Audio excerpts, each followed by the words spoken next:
Baik ya, sambil nunggu yang lain, nanti kita akan sambil buka dulu agenda kita hari ini ya.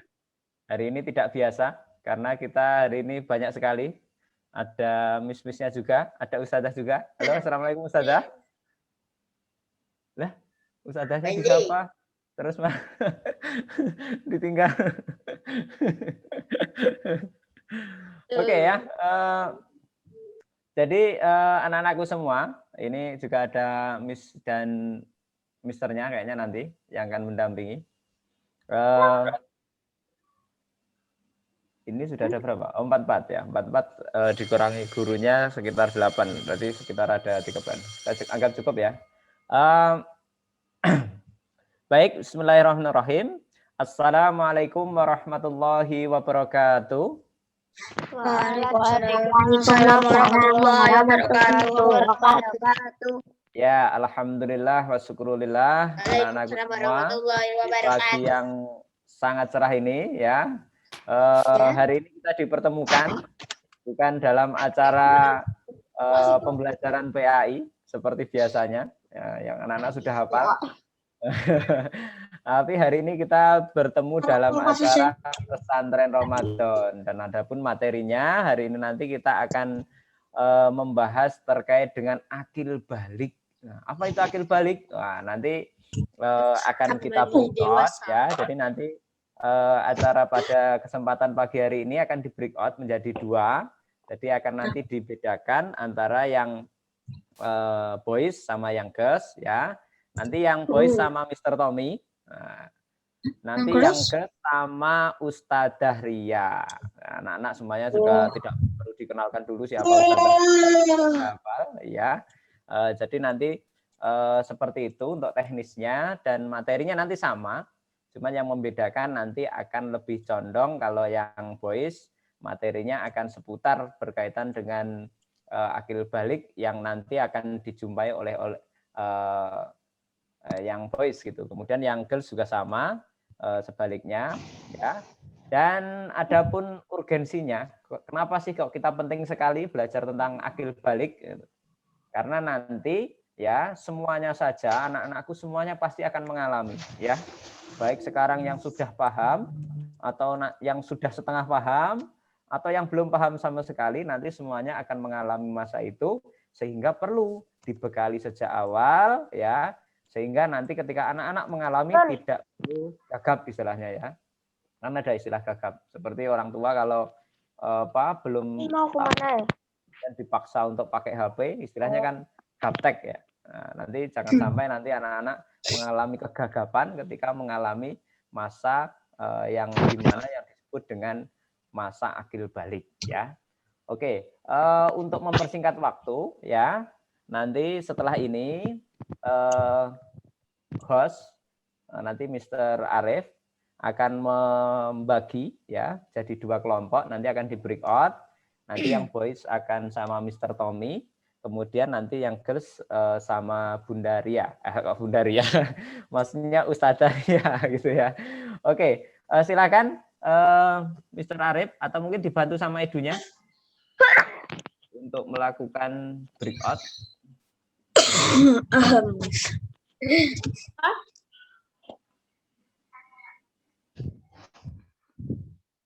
Nah, ternyata ini Ustadzah masih persiapan menggunakan headphone kayaknya. Headset.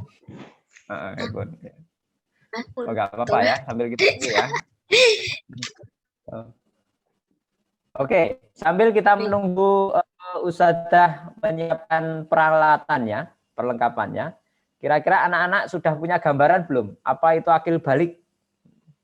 Apa itu? Ya itu apa? Assalamualaikum. Tes. Ya, oke, Mas. Sudah masuk. Ya, Udah.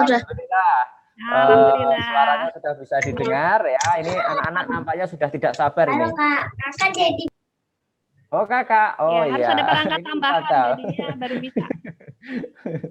Oke, kita nunggu grup baru ya, Mister berarti. Oh ya, nanti setelah ini kita akan dibagi jadi 2 kelompok. Ada kelompok girls sama kelompok boys, Ustadzah ya. Jadi nanti Ustadzah kebagian ngisi di yang kelompok girls-nya. Gitu ya, Bun? Ustadzah maksudnya. Sorry. Oke, baik. Oke, baik. Ya. Oke, silakan Mr. Arif untuk bisa dibagi dulu kelompoknya. Oke. Assalamualaikum warahmatullahi wabarakatuh. Waalaikumsalam warahmatullahi wabarakatuh. Bagaimana kabar ini semua? Masih puasa semuanya? Masih. Oke. Mudah-mudahan Allah kasih kemudahan, kelancaran buat puasanya. Oke, kesempatan pagi ini Ustazah mau menyampaikan tentang pembinaan akil balik khusus muslimah. Kenapa tadi dibagi dua, cowok sama cewek? Karena yang dibahas ini khusus cewek. Jadi kita semua cewek-cewek bahasnya di sini. Ya, Ustazah mulai. Yang pagi ini Ustazah akan sampaikan pembinaan akil balik muslimah. Apa itu akil balik muslimah? Ada yang tahu tidak? Oh, nggak tahu ya. Baik, kalau gitu. Nah, dari perkatanya, akil itu artinya berakal. Terus kemudian balik itu artinya sampai. Nah, apa maksudnya? Maksudnya adalah bahwa pada saat sudah balik, kalian sudah sampai pada tahap kedewasaan. Dan itu artinya apa? Berarti pada saat sudah balik, semua syariat Islam ya di sini, itu sudah dibebankan kepada kalian. Seperti orang tua kalian, misalnya ada yang wajib, ada yang sunnah, ada yang makruh, ada yang mubah. Nah, semuanya itu sudah berlaku buat kalian. Nah, di sini Ustazah kasih pada usia ini seseorang mulai bertanggung jawab terhadap dirinya dan malaikat mulai mencatat setiap amal kalian. Jadi, kalau sebelum balik tidak ada dosa ya buat kalian. Nah, tapi pada saat sudah balik, malaikat sudah mencatat semua amal kalian. Jadi kalau kalian beramal soleh, akan dapat pahalanya. Sekaligus kalau kalian melanggar syariat Islam atau melanggar aturan-aturan agama, berarti kalian akan mendapat dosa. Jadi semua yang kalian lakukan sudah menjadi tanggung jawab kalian. Begitu ya, bisa dipahami? Oke, baik. Kita lanjutkan. Seorang wanita atau muslimah ya telah mencapai balik. Tanda-tandanya apa? Pertama, mengalami menstruasi. Adakah yang sudah menstruasi? Ada tentunya ya. Kelas 4 juga ada loh yang sudah mens. Ada ya? Iya.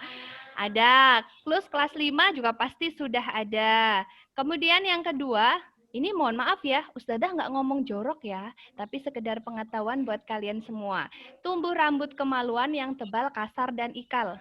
Beda ya, kalau nanti kalau misalnya sudah dewasa, tumbuh rambutnya berbeda dengan rambut yang ada di kepala kita. Ya, kemudian mengeluarkan cairan mani dan mencapai umur 15 tahun.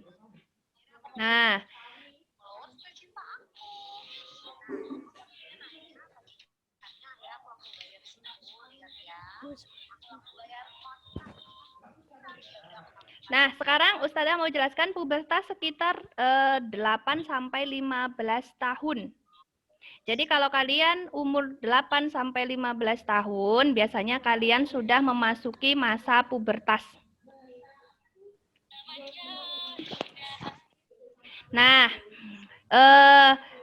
apa yang dimaksud masa pubertas? Masa pubertas adalah di mana seseorang mencapai kematangan fungsi seksual sehingga mampu bereproduksi.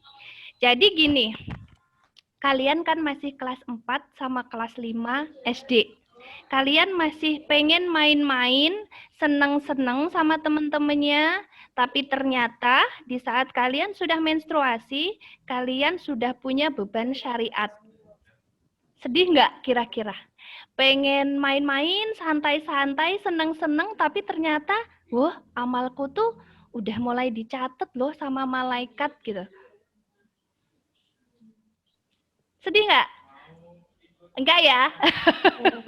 Jangan sedih, karena itu sunatullah. Mau tidak mau, suka tidak suka, itu tahap yang harus kalian jalani. Ya, makanya penting banget sebelum sampai balik, kalian tahu harus bagaimana. Nanti pas aku sudah balik nih, aku harus bagaimana. Nah, itu yang paling penting. Jadi pengetahuan tentang balik ini penting buat kalian semua. Ya. Oke, pada saat puber ini terjadi perubahan primer dan sekunder. Ini secara medis ya. Secara ilmu medis, perubahan primer adalah perubahan pada organ reproduksi yang terjadi dalam tubuh. Misalnya ovarium, saluran indung telur, uterus, dan vagina. Ustazah nggak jorok ya, sekali lagi ya. Ini menyampaikan ilmu ya. Oke, yang kedua perubahan sekunder. Terjadi di luar tubuhmu sehingga dapat dilihat. Contohnya apa? Misalnya tumbuhnya payudara. Jadi payudaranya mulai membesar. Kemudian tumbuhnya rambut ketiak misalnya. Nah, itu namanya perubahan sekunder. Nah, ini dipengaruhi oleh kelenjar pituitari. Nanti kalau ada pelajaran biologi, kalian akan lebih paham lagi, akan dibahas ya. Kemudian tanda-tanda pubertas. Nah, nih tanda fisiknya, payudara mulai tumbuh. Tumbuh rambut pada kemaluan, cepat bertambah tinggi, pinggul melebar. Jadi badannya udah makin bongsor. Kemudian keringat berlebih. Jadi jangan heran ya kalau pada masa puber nanti keringatnya tiba-tiba nambah. Kok jadi keringetan? Terus keringatnya rada-rada bau misalnya. Kemudian kulit berminyak. Nah, nih mulai timbul jerawat. Kalau memang kulitnya jenisnya jerawat. Tapi kalau misalnya enggak tipe kulit yang berjerawat, ya biasanya enggak jerawatan juga.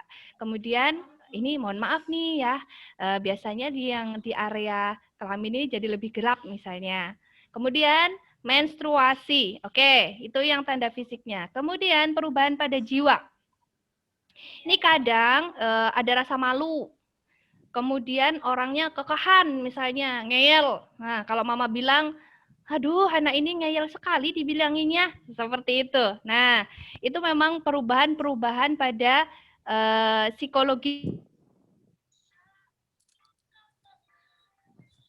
Jadi seperti apa hijab yang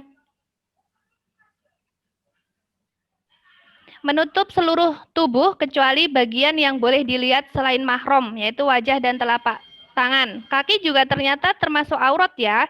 Jadi kalau secara syariat, kalau kemana-mana harus pakai kaos kaki supaya kakinya tidak terlihat. Nah, kemudian hijab tidak boleh menjadi hiasan. Jadi kalau pakai kerudung jangan yang lebay ya, manik-maniknya di mana-mana, kemudian bling-blingnya di mana-mana gitu. Jadi yang simple-simple aja. Jadi hijab itu sederhana. Kemudian kainnya tebal dan tidak menerawang. Kemudian baju yang kalian pakai itu harus longgar, dikenakan sehingga tidak terlihat lekuk tubuh. Tidak menyerupai pakaian laki-laki juga ya.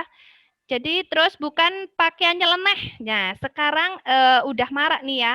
OOTD ya, Miss ya. OOTD jadi kalau pakai baju mesti begini, begini, begini sesuai fashion katanya gitu. Nah, itu hati-hati. Jadi kalau kita muslimah ya, coba cari tahu. Kemudian jangan berhenti belajar untuk tahu bagaimana sih pakaian yang sesuai syariat gitu. Karena nggak mungkin dibahas di sini juga, nanti kita kehabisan waktu. Oke. Di sini Ustadzah pengen tekankan bersabarlah ya.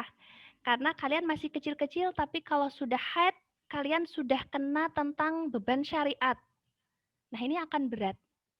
Jadi bersabar, karena pengennya masih santai, pengen bebas, pengen senang-senang, tapi ternyata kok ada aturannya ya kita hidup gitu. Jadi harus bersabar di sini, ya. Harus ribet-ribet pakai kerudung, pakai baju muslim, udah panas, gerah gitu kan. Tapi ya seperti itu memang konsekuensi kita menjadi seorang muslim ya. Jadi udah taat aja. Taat aja, insya Allah sabarnya kalian di dunia, nanti kalian akan dapat nikmatnya di akhirat. Seperti itu ya. Kemudian, nah ini nih di sebuah kondisi, jika hijab syar'i mungkin kalian sama teman-teman kalian. Nggak ada nih teman-temannya itu yang nggak pakai kerudung, cuma kalian aja sendiri. Nah, ini yang jadi permasalahan di sini. Jadi kalian tidak perlu malu kalau kalian tuh pakai jilbab sendirian. Ya, yang penting kalian yakin bahwa kalian seorang muslim, niatnya adalah taat karena Allah, kamu tetap akan pakai kerudung itu gitu. Jadi meskipun di lingkungan yang tidak berkerudung, tapi kamu kerudung sendiri, kamu harus tetap pede. Jangan malah, aku mau ikut-ikutan teman, mau lepas aja kerudungnya gitu, biar sama-sama teman-temannya gitu. Nah, itu nggak boleh ya kayak gitu. Jadi meskipun masih kecil, niatkan hati kita kalau kita pengen taat sama Allah gitu. Pasti kita akan kuat. Ya. Oke teman-teman, kita lanjut. Nah, sekarang kalau sudah balik nih, kita harus menjaga diri kita. Ya, terutama yang cewek-cewek nih, gimana caranya supaya kita ini tidak diganggu sama orang iseng? Gimana caranya supaya badan kita nih tetap terjaga? Nah, harus kita ingat bahwa aku adalah miliknya tubuhku. Jadi aku tuh berhak buat misalnya menolak, misalnya mau digandeng sama temennya cowok misalnya. Terus, enggak mau. Nah, kita berhak untuk menolaknya. Kalau kita memang nggak mau disentuh sama orang itu, kita juga berhak buat ngomong, aku nggak mau sentuh, jangan sentuh-sentuh aku, gitu ya. Kemudian, tubuhku ini sangat berharga. Jadi sudah selayaknya kita harus jaga, karena itu nikmat dari Allah, itu rezeki dari Allah, ya. Kita manusia dijadikan muslimah atau dijadikan perempuan itu udah kehendaknya Allah ya. Berarti Allah sayang sama kita, jadi sebisa mungkin kita harus menjaga diri kita. Kemudian penting lagi nih, aku tahu ke siapa aku harus bicara. Ini penting. Karena apa? Jangan sampai misalnya kita punya teman curhat tapi laki-laki. Misalnya, kan ada tuh kalau kita lagi sedih, kita pengen ketemu orang, misalnya aku pengen curhat sama ibu gitu. Nah, kalau curhat sama ibu sambil nangis-nangis, sambil kita peluk-peluk ibu, gitu-gitu, bisa ya gitu. Nah, akan menjadi bahaya kalau misalnya teman curhat kita cowok yang bukan mahram. Terus kita peluk-peluk, gimana ini aku sedih gini-gini. Nah, ini yang jadi melanggar syariat ya. Jadi jangan sampai hal itu terjadi. Jadi aku harus tahu, aku kalau punya masalah harus bicara sama siapa. Ketika aku sedih, takut, dan merasa tidak nyaman. Supaya apa? Tubuh kita tetap terlindungi. Iya, nggak apa-apa. Belum. Oke, nah ini yang harus kita pelajari juga. Kamu tahu jenis-jenis sentuhan. Nah, sentuhan yang boleh apa? Sentuhan yang membingungkan apa? Sentuhan tidak boleh yang mana? Ini harus tahu kalian. Supaya pada saat kalian mengalaminya, udah tahu, oh ini sentuhan yang nggak wajar nih. Oh ini sentuhan yang nggak boleh nih. Kalau nggak boleh langsung deh kalian bisa menolaknya gitu. Pokoknya intinya dari semua ini adalah kalian harus menjaga diri kalian supaya tidak tersentuh secara sengaja sama laki-laki yang bukan mahram. Gitu ya nak ya. Jadi pada saat sudah balik kita harus tahu betul bahwa kita harus menjaga diri kita. Nah, kemudian waspadalah dan jagalah dirimu. Kita mengharapnya semua lingkungan di tempat tinggal kita itu adalah lingkungan yang aman. Ya, pengennya kita ya. Mengharapkannya seperti itu. Tapi tidak menutup kemungkinan di suatu tempat kita harus ketemu orang jahat ataupun lingkungan yang tidak baik. Nah, itu yang kita harus punya keberanian untuk menghindari, menolak. Kalau disuruh sesuatu, misalnya ada yang menyuruh buka bajumu dan lain sebagainya, atau ada yang menyentuhmu, itu harus berani untuk menolaknya. Berteriak, katakan tidak boleh, kemudian berlari minta pertolongan. Dan juga, kalau misalnya sampelnya aja, kalau misalnya lagi di sekolah, ternyata ada teman laki-laki kalian yang jahil misalnya. Nah, boleh langsung pergi, cari gurunya, ceritakan supaya nanti bisa itu anak yang cowok tuh bisa dikasih tahu. Oh, ternyata dia tuh karena ada ya kejadian Miss di sekolah yang apa namanya? Ternyata enggak ini apalah bertindak jorok kayak gitu ada. Akhirnya si cewek ini lapor sama gurunya. Akhirnya temen cowoknya itu dikasih tahu lah sama gurunya supaya tidak mengulanginya lagi. Jadi silahkan kalian peka sama lingkungannya. Kalau kalian merasa diapa-apain orang atau mungkin disentuh-sentuh orang yang nggak jelas gitu ya, atau bahkan nih sama keluarga sendiri, tapi disentuh-sentuhnya tuh kok yang terus-terusan dan kita jadi nggak nyaman gitu tuh, boleh kita menolaknya. Oke, lanjut ya. Kita akan bahas seputar haid dan menstruasi. Nah, pada saat umur 11 sampai 14 tahun, ada juga yang 8 tahun atau mungkin juga setelah 17 tahun baru menstruasi. Itu ada. Jadi tergantung masing-masing orang. Ada yang kelas 4 sudah mens, ada yang kelas 4 belum mens, ada yang kelas 5 sudah mens, dan seterusnya. Nah, mens itu apa sih? Proses keluarnya darah dari vagina. Kalian tahu vagina nggak? Tahu ya? Oke, tahu. Vagina itu adalah alat kelaminnya perempuan, tempat lahirnya, melahirkan ya. Oke, dari vagina akibat luruhnya darah dan jaringan yang tidak diperlukan lagi dalam rahim. Kemudian siklusnya 21 sampai 35 hari dengan lama waktu 3 sampai 7 hari. Itu normalnya ya. Normalnya sekitar 1 minggu. Nah, hal yang kamu harus perhatikan kalau pertama kali dapat menstruasi apa? Tidak perlu takut karena haid itu bukan penyakit. Tapi mungkin awal-awal kaget ya, kok ada darah keluar dari kemaluan aku gitu. Tapi tidak usah takut karena itu bukan penyakit. Kemudian yang kedua, tidak perlu malu karena haid itu normal ya teman-teman. Kemudian pada saat haid berarti kalian sudah balik. Artinya kamu sudah bertanggung jawab penuh atas dirimu. Yang seperti tadi, beban syariatnya sudah ada. Jadi harus lebih lebih mencari tahu bagaimana harus taat kepada Allah gitu ya. Kemudian saat sudah haid, nah ini yang paling penting. Alat reproduksi kalian kan sudah aktif, berarti kalian bisa hamil teman-teman kalau sudah haid ini. Nah, ini yang pengen Ustadzah tekankan benar-benar harus sangat memperhatikan norma atau aturan dalam berinteraksi dengan lawan jenis. Karena jangan sampai ya kita masih kecil harus punya sampai hamil lah, lugasnya seperti itu. Jadi kita harus jaga betul kita perempuan supaya jangan sampai terjadi hal-hal yang tidak diinginkan ya. Jadi sama lawan jenis nih harus benar-benar dijaga cara pergaulannya. Bukan berarti tidak boleh nih sama laki-laki berinteraksi, boleh. Tapi ada adab-adabnya atau ada aturannya. Kemudian, yang tidak boleh dilakukan pada saat haid. Yang pertama, sholat, puasa, kemudian tawaf, memegang mushaf Al-Quran, iktikaf di masjid di bulan Ramadan. Ini yang tidak boleh dilakukan. Nah, yang boleh dilakukan apa?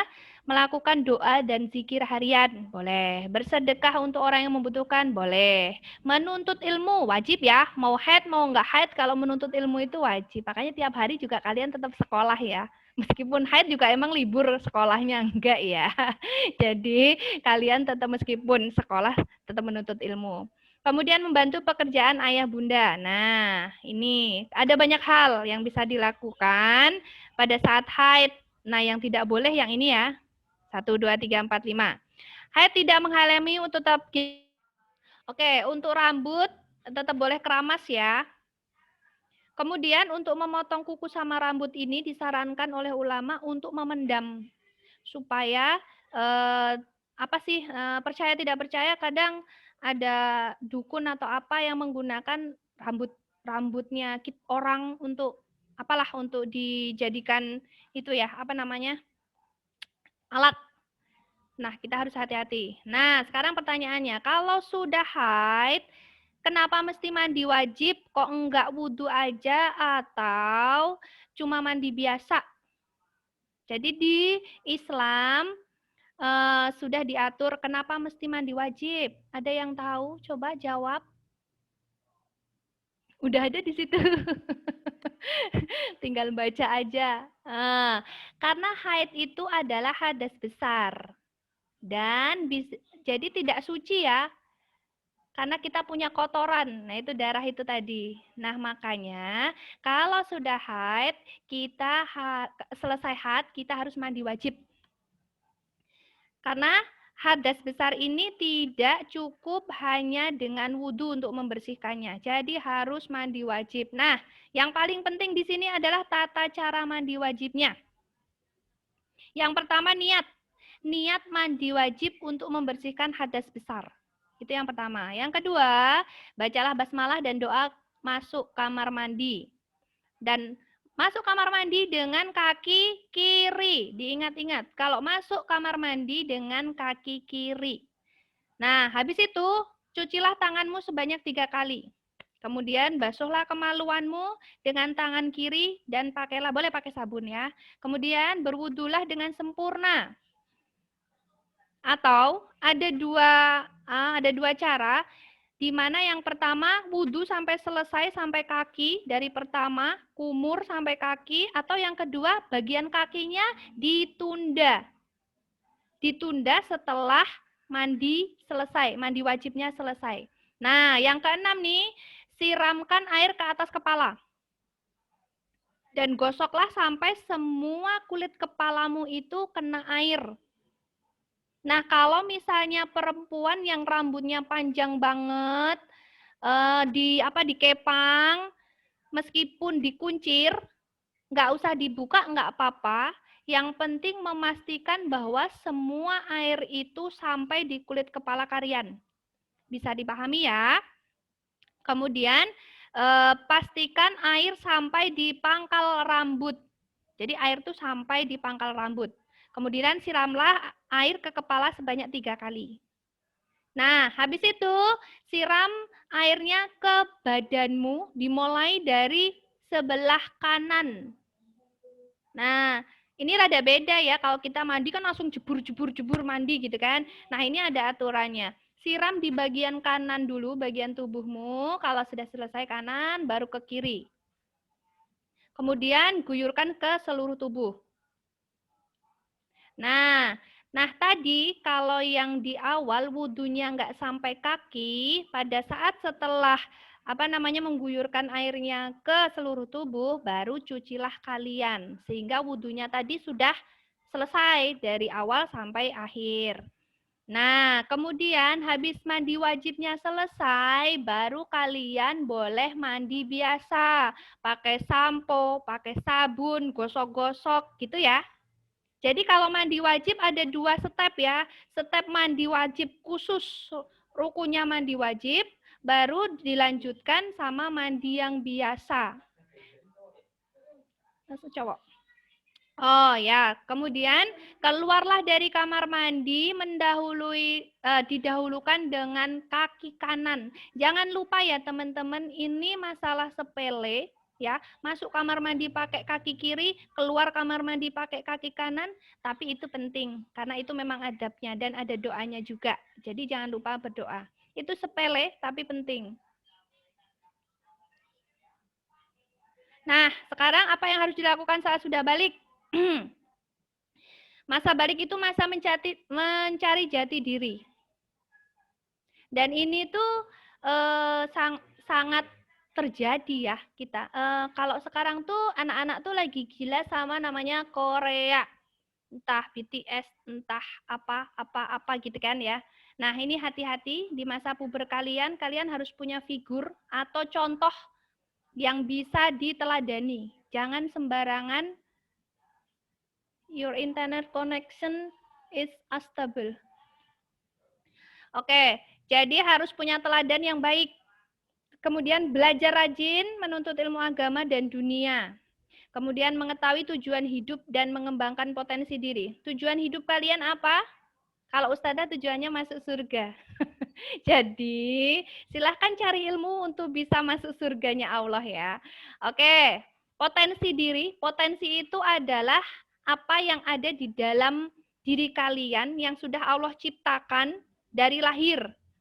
Ya, jadi silahkan gali potensi yang kalian punya. Supaya dewasa nanti kalian bisa bermanfaat melalui potensi kalian itu. Kemudian mengendalikan emosi, meskipun emosinya maksudnya tidak stabil, kadang tiba-tiba marah, tiba-tiba itu, tapi tetap harus mengendalikan emosi. Jangan dikit-dikit marah gitu ya. Kemudian hati-hati dalam penampilan. Nah, penampilan seperti tadi harus menutup aurat dan lain sebagainya. Kemudian dalam bertindak. Nah, dalam bertindak ini juga harus hati-hati. Belajar untuk mikir dulu. Kira-kira apa yang aku lakukan ini benar apa enggak ya? Gitu-gitu. Jadi jangan sembarangan. Kemudian memiliki rasa malu. Nah, rasa malu ini yang benar ya. Hati-hati loh ya sama ini. Sekarang kan udah zamannya sosmed dan lain sebagainya. Hati-hati kalian kalau mau upload foto di sosmed, ya kan? Hati-hati. Jangan sampai nanti foto kalian tuh dimanfaatkan orang untuk hal-hal yang tidak benar. Seperti itu. Kemudian, jika suka lawan jenis, adakah yang sudah suka ke lawan jenis? Lawan jenis itu maksudnya laki-laki. Kalau kalian perempuan tuh suka sama laki-laki, adakah? Mudah-mudahan nggak ada ya. Mudah-mudahan nggak ada, ya. Oke, mudah-mudahan nggak ada. Itu disuruh meredam ya, perasaannya meredam, diredam. Diredam tuh apa sih? Ya ditutupin lah gitu. Jangan cuma bilang, aku suka sama kamu kayak gitu. Padahal umurnya masih kelas 5, masih kelas 6, masih kelas 4 gitu. Jangan ya. Diingat-ingat, diredam. Terus apa? Alihkan dengan kegiatan yang lebih bermanfaat. Misalnya ikut klub olahraga atau mungkin bikin komik atau mungkin masak atau apa gitulah. Alihkan ya. Ini Miss-nya senyum-senyum karena Miss-nya kan udah dewasa banget ya, beda sama kalian yang kelas 5, kelas 4 gitu. Kemudian jika ada yang suka kepadamu, boleh ya GR. Oh, ternyata ada yang suka sama aku. Ya, tapi jangan juga ya sehari-hari Zara senyum. pikirin, Senyum. aku disenengin sama orang gitu ya. Jangan GR-GR terus juga gitu. Ya udah ya, alhamdulillah. Dan sama, ingatlah bahwa Allah tidak membolehkan pacaran selama kalian belum menikah. Catat ya ini di board gitu, nggak boleh pacaran dalam Islam kecuali setelah menikah. Nah, nanti kalau sudah pengen pacaran berarti kalian nanti minta diijabkan aja sama orang tua kalian ya. Jadi kalau punya rasa suka sama orang atau kita disukai orang, redamlah itu dan kita biasa aja. Sambil kita terus berdoa supaya kita itu selalu dijaga sama Allah gitu. Nah, jagalah sholat, berzikir, dan mintalah pertolongan Allah supaya terhindar dari godaan setan. Karena setan itu akan di mana aja. Oh, sekarang ada hal yang menarik lagi. Aku tuh nggak pacaran sama dia gitu. Tapi aku tuh cuma chat-chatan aja sama dia gitu, chat WA-an gitu. Ya sama aja, Mbak. Itu bagian dari zina hati juga ya. Nah, pokoknya kalau udah, waduh waktunya udah mau habis, Miss. Ya Allah, nggak terasa ini. Jadi intinya kalian harus jaga diri ya, karena kalian masih SD. Kalau suka sama orang ya udah dipendem aja gitu, nggak usah bilang. Kalau disukai orang juga ya udah santai aja gitu, karena belum saatnya kalian untuk mempunyai hubungan dengan lawan jenis. Paham ya sampai di sini? Terus kalau sudah mens atau sudah balik, silahkan kalian punya adab atau tata cara yang benar. Nanti boleh cari ilmunya ya. Cara berinteraksi dengan lawan jenis. Karena nggak boleh sembarangan ya. Jangan waton tepok rangkulan sama temen cowoknya atau gandengan sama temen cowoknya. Oh, tidak boleh ya. Oke. Nah, yang tidak kalah penting adalah bersikap baik, patuh dan taat terhadap orang tua. Nah, ini yang paling penting juga.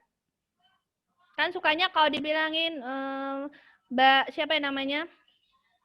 Mbak Sarah, ambilkan mama sapu, iya sebentar Ma gitu, padahal baru chat WA sama temennya, misalnya seperti itu. Nah, ini harus sesegera mungkin ambil sapunya kasih ke mama, misalnya seperti itu. Kemudian membangun komunikasi yang baik dengan orang tua supaya apa? Kalau kita punya masalah kita bisa punya tempat curhat. Nah, kalau tempat curhatnya orang tua itu udah tepat ya, karena dia bukan orang lain gitu. Jadi kalau kita punya masalah kita boleh sharing sama orang tua kita. Ya, jangan ditutup-tutupi sama orang tua. Jadi orang tua tuh tahu anaknya seperti apa, anaknya masalahnya ini, biar orang tua juga tahu. Jadi jangan sungkan mengutarakan masalah kalian sama orang tua. Nah, yang tidak kalah penting adalah setiap muslimah harus mampu memilih sahabat yang tahu kalau itu bermanfaat bagi kehidupan dunia dan akhirat. Hati-hati cara bertemannya ya. Kalau sekiranya anaknya nih benar-benar yang wah ini anaknya nggak bener banget nih, ya udahlah nggak usah deket-deket sama dia gitu ya. Nanti nggak kita salah, ikut-ikut salah juga gitu. Ikut-ikut nggak benernya juga gitu. Jadi hati-hati memilih sahabat. Kemudian ada malu yang benar dan malu yang tidak pada tempatnya. Malu yang benar itu malu yang menjaga kehormatan. Malu ketika berbuat maksiat dan malu. Ya. Oke, Ustazah pindah di sini. Yang terakhir, Ustazah pengen sampaikan, berusahalah sekuat tenaga menjadi bahasa balik ada buat kalian untuk menaati Allah dan Rasul hingga mampu meraih surga di akhirat kelak gitu ya. Jadi silahkan kalian meskipun masa puber itu penuh tantangan, silahkan kalian tetap berusaha semaksimal mungkin untuk mematuhi syariat-syariat yang sudah ditetapkan di agama kalian. Oke teman-teman, mohon maaf ya, ini tadi banyak trouble dengan audionya. Sekian yang bisa Ustazah sampaikan.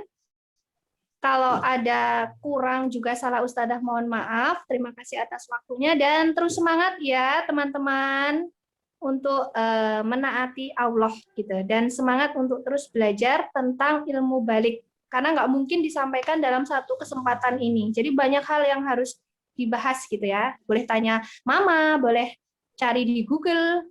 Nah, semuanya bisa. Oke, sekian dari Ustazah. Ada salah Ustazah, mohon maaf. Sampai ketemu lagi. Assalamualaikum warahmatullahi wabarakatuh. Waalaikumsalam warahmatullahi wabarakatuh. Thank you Ustazah. Ya, sama-sama. Mohon maaf jadi nggak ada sesi tanya jawab karena waktunya sudah habis. Iya, nggak apa-apa Ustazah. Ya, oke, terima kasih.